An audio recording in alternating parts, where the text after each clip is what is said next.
J'aimerais que vous tourniez vos Bibles à Matthieu chapitre 12. Matthieu chapitre 12, du verset 38 au verset 40. Nous allons voir quelque chose. C'est par là que nous allons commencer cet enseignement. Et vous allez comprendre que l'homme n'a pas changé. L'homme n'a pas changé. L'homme demeure le même. C'est la même mentalité humaine, mes frères et sœurs. Alors, lisons ce passage. Ce qui se passe au temps de Jésus-Christ, c'est ce qui se passe aujourd'hui. Les gens sont friands de miracles. Les gens recherchent les miracles plus que toute autre chose. En fait, les gens cherchent à être délivrés pour continuer à mieux pécher. Les gens, soi-disant chrétiens, cherchent à obtenir la guérison pour continuer à mieux mener la vie mondaine, à mieux savourer le monde, à mieux pécher. C'est de manière égoïste que certains cherchent à être délivrés, à être guéris. Et nous allons voir, mes frères et sœurs, quel est le plus grand miracle. Vous pensez que c'est aujourd'hui seulement que les gens recherchent les miracles, que les gens vont à gauche à droite pour chercher les miracles? Lisons donc ce passage ensemble et nous allons voir quelle est l'attitude de Jésus-Christ face aux chasseurs et aux chasseuses de miracles. Alors, il n'y a pas meilleur passage pour commencer, il n'y a pas meilleur passage que Matthieu chapitre 12. Je vais lire et je suis appréciatif que vos micros soient fermés. Ça me rend la tâche facile, mes frères et sœurs. Alors, Matthieu chapitre 12, voici ce que le Seigneur Jésus dit. Matthieu chapitre 12, nous voyons au verset 38, alors quelques-uns des scribes et des pharisiens prirent la parole et dirent, « Maître, nous voudrions te voir faire un miracle. » Voilà une requête de miracle. Voilà une demande spéciale d'un miracle. Vous pensez que c'est nouveau? Non, c'est pas nouveau. Quelques-uns de qui? Des scribes et des pharisiens. Un chrétien pharisien, c'est un chrétien hypocrite qui ne va pas Dieu sincèrement. Il adore Dieu du bout des lèvres, mais son cœur est éloigné de Dieu. Il dit Dieu, Dieu, Dieu, matin, midi, soir, à longueur de journée sur la bouche, mais son cœur est rempli de toutes sortes de choses infâmes, le manque de pardon, la rancœur, l'animosité, les mauvaises pensées de mensonges, de fraude, de fornication. Dieu, c'est au bout des lèvres, mais le cœur est loin de Dieu. C'est les pharisiens. Et mes frères et sœurs, nous avons aujourd'hui beaucoup de chrétiens pharisiens parmi nous. Alors, si vous recherchez les miracles plus que toute autre chose, vous êtes un descendant de ces pharisiens de Matthieu chapitre 12, verset 38. Alors, nous voyons ceci. Alors, quelques-uns des scribes et des pharisiens prirent la parole et dirent, « Maître », regardez, soulignez « Maître ». Quand nous appelons Jésus « Maître », ça veut dire qu'il est notre chef, nous sommes ses disciples. Est-ce que vous pensez que ces pharisiens, scribes et pharisiens du verset 38 étaient véritablement les disciples de Jésus? Parce que quand vous appelez quelqu'un maître, ça signifie que vous êtes son disciple. Et un disciple de Jésus-Christ marche conformément à ce qu'il enseigne, limite point par point, suit ses pas à pas. Voilà un vrai disciple. Alors, quand ils appellent Jésus maître, c'est par hypocrisie, c'est par ruse. Et la bonne nouvelle, la bonne chose, c'est que Jésus savait ce qu'il y avait en l'homme. Il avait ce don de lire les pensées dans le cœur des gens, de savoir ce que les gens pensaient. Donc, Jésus savait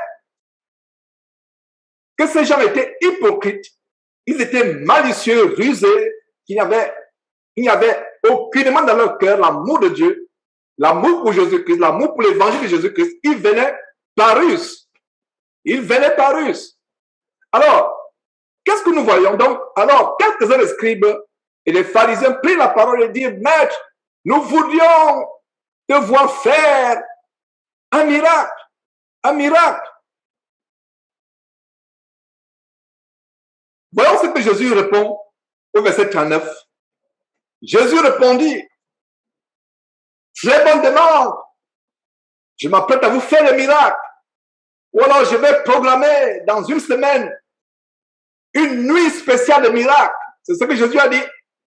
Et nous allons exposer par la grâce de Dieu, je vais exposer par la grâce de Dieu dans cet enseignement les miracles publicitaires de David Owio, des Aflokao et autres, des autres faux pasteurs. J'exposerai que quand un ministère met l'accent sur les miracles, quand un soi-disant pasteur met l'accent sur les miracles, met le focus, l'emphase sur les miracles, concentre son ministère sur les miracles, vous allez voir à la lumière des Écritures dans quelques instants que c'est un ministère diaboliquement diabolique. Tout ministre qui met l'emphase sur les miracles, qui fait les programmations des miracles, qui annonce d'avance les miracles, c'est un ministre, un pasteur diabolique, c'est un ministère satanique. Même Jésus était surpris par les miracles qu'il faisait. Pourquoi? Parce qu'il était dépendant de Dieu. Quand on est venu annoncer à Jésus que Lazare était mort, il ne s'est pas précipité. Il a encore attendu 4 jours. Il est arrivé après 4 jours, il se serait empressé pour aller. Et même quand il arrive, Lazare était déjà en putréfaction. Les sœurs de Lazare, Marthe et Marie, ont dit, mais Seigneur, si tu étais venu avant. Donc nous voyons que Jésus était dépendant de son Père pour faire les miracles. Et même avant de prier pour la résurrection de Lazare, il a prié Dieu. Il a prié Dieu. Et Dieu lui a donné le feu vert. Ces pasteurs qui ont l'audace, l'outrecuidance diabolique de programmer d'avance des miracles, n'opèrent pas avec les forces, n'opèrent pas avec la puissance du Saint-Esprit, mais opèrent avec les forces occultes. Les sirènes des eaux, les démons. Voilà avec quoi ils opèrent. Ils programment des miracles d'avance. Parce que si quelqu'un vous dit, venez dans une semaine, vous aurez une nuit de miracles, vous aurez des miracles, ils font des affiches publicitaires, ils annoncent avec pompe, ils vont dans les télévisions mondaines, des radios mondaines, séculières, faire des publicités avec pompe. C'est la preuve que ce n'est pas Dieu. Et si un soi-disant pasteur annonce d'avance des miracles, il défie Dieu, il blasphème, il usurpe la souveraineté de Dieu. Ne vous amusez pas avec la souveraineté de Dieu. Ne nous amusons pas avec la souveraineté de Dieu. Dieu est souverain. Même quand nous prions pour quelqu'un qui est malade, même quand nous-mêmes nous sommes malades, s'il arrive que quelqu'un parmi nous soit malade, dites Seigneur, je t'en supplie, si c'est ta volonté, guéris-moi. Si c'est ta volonté, délivre-moi. Nous devons chaque jour rechercher à faire la volonté de notre Père. Jésus faisait la volonté de son Père. Alors, retournons dans cette parole. Quand ces scribes hypocrites, le cœur rempli de malice et de ruse, sont venus pour tenter Jésus-Christ, il appelle maître. Comment pouvait-il appeler Jésus maître alors qu'il se moquait de lui, alors que c'est eux qui ont tué Jésus par la suite, qui l'ont livré aux Romains pour qu'il soit crucifié? Comment pouvait-il appeler maître? Comment est-ce possible qu'ils appellent Jésus maître? Ils n'aimaient pas Jésus-Christ. Ils étaient jaloux de Jésus-Christ parce que Jésus détournait les foules et les foules de la cabale juive, de la magie juive, de l'abomination du judaïsme qui avait été infiltré par les pratiques des traditions moabites, ammonites, philistines, égyptiennes. Jésus dépeuplait leur temple et leur synagogue. Jésus vidait leur temple et leur synagogue. Alors, comment pouvait-il, mes frères et sœurs, appeler Jésus maître? Donc, vous comprenez par là que c'était une hypocrisie. Vous comprenez que c'était une hypocrisie terrible. Donc, voilà, mes frères. Alors, examinons attentivement la réponse de Jésus-Christ. Jésus n'a pas dit, ah, quelle bonne demande. Je vais commencer à opérer le miracle. Soyez prêts. Je vais commencer à opérer le miracle. C'est ça? Jésus a-t-il dit, dans 2 jours, 3 jours, allez à Capernaum ou au bord du Jourdain, il y aura une grande nuit de miracles veillés. C'est ce que Jésus a dit. Regardez ce que Jésus a dit attentivement. Ça va servir de très bonne introduction à cet enseignement, ce passage que nous sommes en train de lire. Alors, Jésus a répondu au verset 39. Pour ceux qui viennent de se joindre, nous sommes en Matthieu chapitre 12. On voit comment, à partir du verset 38, les pharisiens hypocrites, le cœur rempli de malice, de duplicité, de ruse, demandent à Jésus un miracle pour soit le prendre au piège, soit pour assister à un spectacle. Donc, ils voulaient un spectacle. Même Hérode, le roi Hérode, le jour où Jésus était crucifié, le roi Hérode voulait que Jésus fasse aussi un miracle. Donc, aujourd'hui, les chrétiens aiment aller dans ces églises pour le spectacle. Il y a quelques jours, nous vous avons montré une vidéo, il y a quelques jours, d'un soi-disant pasteur qui célèbre l'ascension.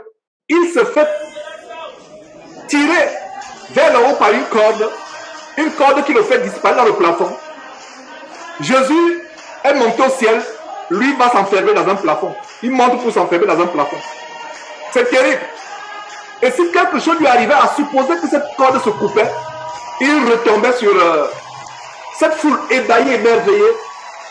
Il devait avoir mort ou tout au moins des fractures terribles. Donc vous voyez comment les gens aiment le spectacle. Beaucoup de personnes ont du mal à sortir de ces églises à habitation de démons, de ces églises tant de concentration qui mènent à l'enfer, parce qu'ils aiment le spectacle. Ils aiment se faire divertir, c'est le divertissement, c'est le spectacle. Dieu n'y est pas. Dieu n'y est pas. Mes frères et sœurs, c'est le spectacle. Les gens dansent, ils ricanent, ils assistent au cirque comme ce pasteur qui célèbre l'ascension. Jésus est monté au ciel. Montez-moi dans quel verset où il fallait que les gens font des sketchs, des scènes de théâtre ou des films pour reproduire ce que Jésus a fait. Ce que Jésus a fait doit nous servir de foi. De pratique de foi doit nous servir à renforcer notre foi. La Bible dit que la foi vient de ce qu'on entend. Ces histoires doivent renforcer notre foi. Ce n'est pas pour monter les sketchs, pour monter les scènes de théâtre, pour en faire des cirques. Un pasteur qui disparaît dans la toiture. Jésus lui monte au ciel, lui disparaît dans un trou. À supposer qu'il y avait un serpent qui s'était logé, qui avait fait son habitation depuis longtemps dans la toiture. Il devait être mordu ou avalé. Mes frères et sœurs, lui-même sait ce qu'il est allé chercher dans cette toiture-là, dans le plafond. Il disparaît dans le plafond. Bref, c'est une parenthèse pour vous montrer comment, aujourd'hui, la génération actuelle est friande de miracles. Alors, les pharisiens, le cœur rempli de duplicité, d'hypocrisie, de ruse, de malice, demandent au Fils de Dieu, Jésus-Christ, le Fils de Dieu, il lui demande un miracle. Alors, Jésus ne les a pas encouragés. Jésus n'a pas dit, ok, vous allez voir, je vais faire descendre le feu du ciel. Je vais faire un miracle à David Orion. Je ne sais pas si David Orion continue à exercer son ministère diabolique en passant. Ça fait longtemps que je n'entends plus parler de lui. Alors, verset 39, Jésus leur répondit, une génération méchante et adultère. Regardez un peu, une génération méchante et adultère.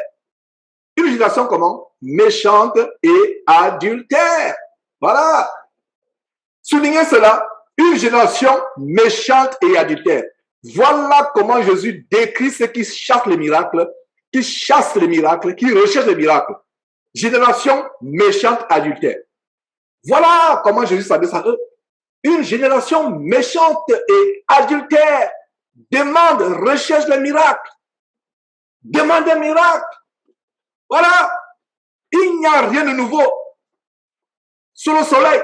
Donc, tous ceux qui recherchent les miracles, Jésus les voit comme une génération méchante et adultère.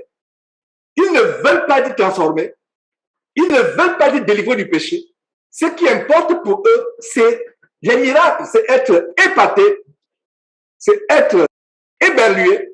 Voilà ce qui les préoccupe. Une génération méchante et adultère. Voilà la clé de compréhension de ce verset. Une génération comment? Méchante et adultère. Demande un miracle.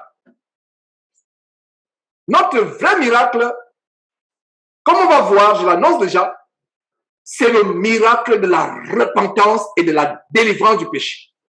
Voilà le plus grand miracle que le vrai chrétien doit rechercher. Les chrétiens descendants des pharisiens et des scribes, les chrétiens mondains, les chrétiens embrigadés dans ces camps de mort vont chercher des miracles, vont chercher à être divertis, vont chercher le spectacle, mais le vrai chrétien, véritablement qui craint Dieu, qui a l'amour pour Dieu, qui veut vivre dans la crainte de Dieu, qui veut vivre réconcilié avec Dieu, le vrai miracle qu'il va chercher, c'est le miracle de la repentance, le miracle de la délivrance du péché, et c'est le plus grand miracle. C'est le plus grand miracle. Ne soyez pas épatés par tous ces miracles-là. Le but du miracle, c'est pour faire quoi? C'est pour vous rapprocher de Dieu, c'est pour produire la crainte de Dieu en vous. C'est pour vous amener à la repentance. Voilà le but du miracle. Mais aujourd'hui, le miracle sert pour montrer que l'homme de Dieu, soi-disant, était un puissant homme de Dieu.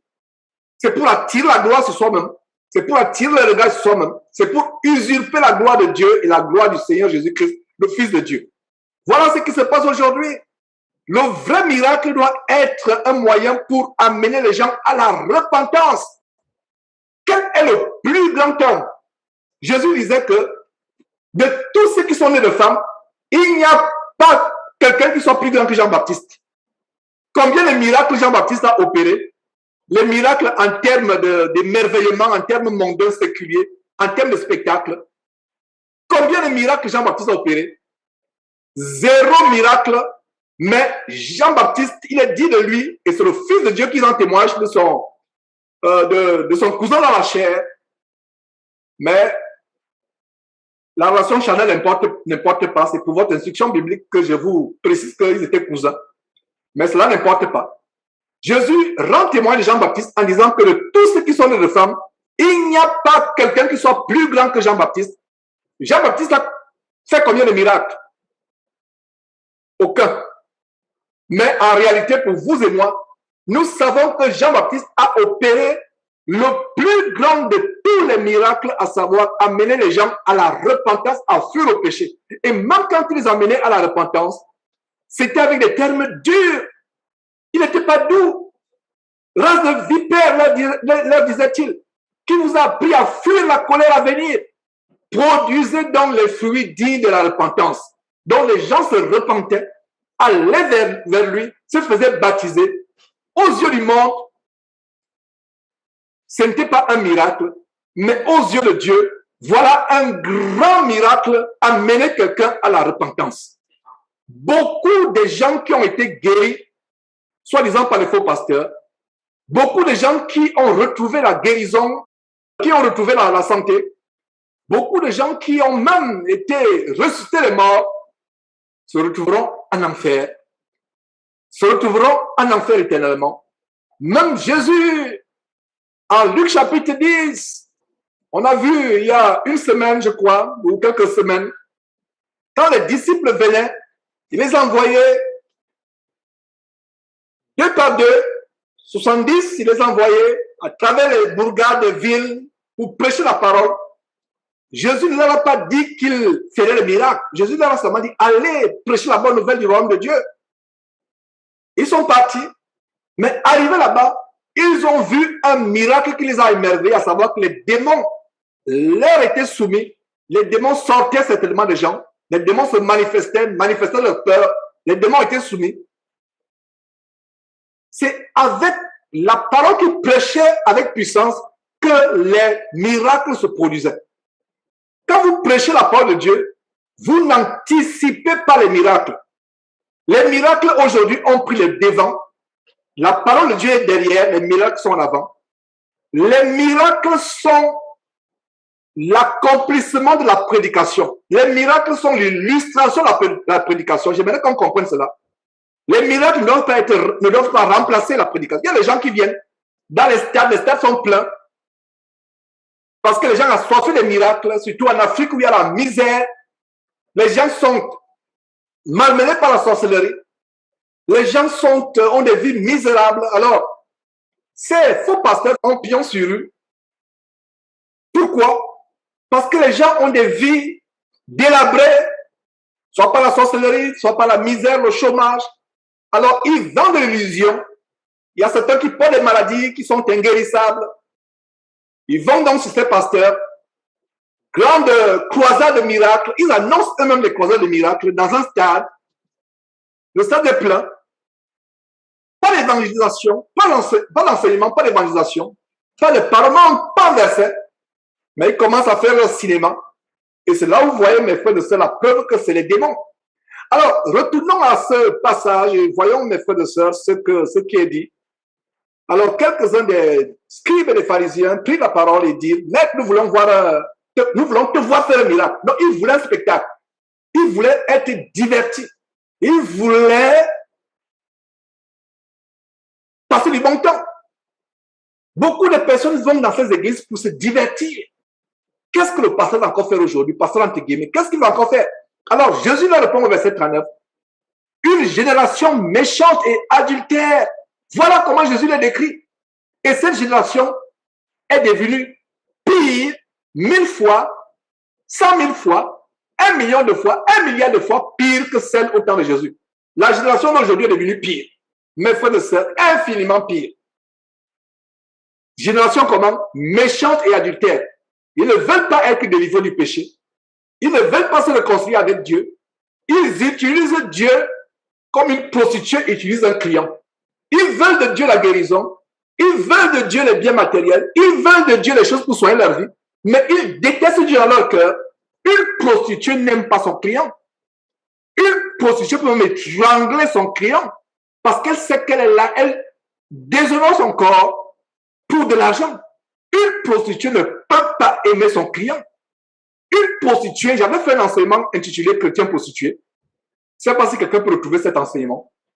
La prostituée déteste son client. Il y a eu des prostituées qui finalement, à force de voir son corps déshonoré, elle commence à tuer ses clients un à un. Il y a eu des serial killers, des prostituées qui ne pouvaient plus supporter comment leur corps est déshonoré, alors que c'est elles-mêmes qui déshonorent leur corps, commencent à tuer leurs clients un à un. Une prostituée n'aime pas son client. Les chrétiens prostitués aujourd'hui veulent aller à Dieu, veulent la puissance de Dieu, veulent la guérison de Dieu, veulent la prospérité de Dieu, veulent les bienfaits de Dieu, mais ils ne sont pas prêts à faire les commandements de Dieu. Ils ne sont pas prêts à se débarrasser du péché. Ils ne sont pas prêts à vouloir se repentir, à changer de vie. Donc voilà, mes frères et sœurs, ce qui se passe aujourd'hui. Alors, terminons avec cette introduction. Ce passage introductif. Donc, Jésus l'a dit, une génération perverse, méchante, adultère, demande un miracle.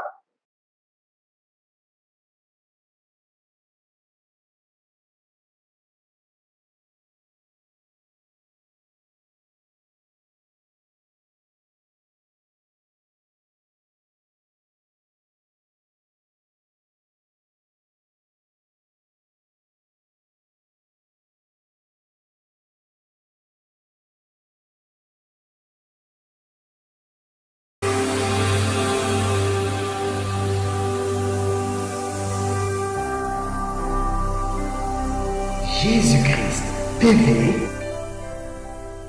vous connaîtrez la vérité et la vérité vous affranchira.